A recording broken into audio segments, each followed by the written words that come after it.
वन्दे त्वां लोकमातरम् भक्तप्रियां भक्तिगम्यां भक्तानां कीर्तिवर्धिकां भवप्रियां सतीं देवीं वन्दे त्वां भक्तवत्सलाम् अन्नपूर्णां सदा पूर्णां पार्वतीं पर्वपूजितां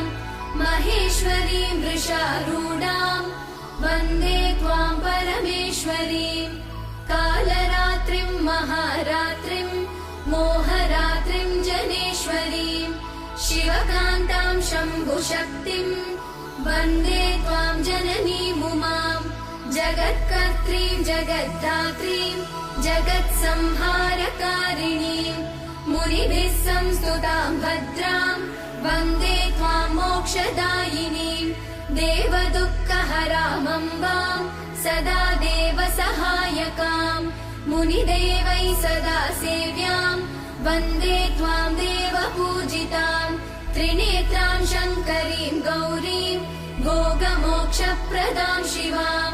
महामायां जगद्बीजां वन्दे त्वां जगदीश्वरीं शरणागतजीवानां सर्वदुःखविनाशिनीं सुखसम्पत्करीं नित्यां वन्दे त्वां प्रकृतिं परां देव्यष्टकमिदं पुण्यं योगानन्देन निर्मितं यः पठेत् भक्तिभावेन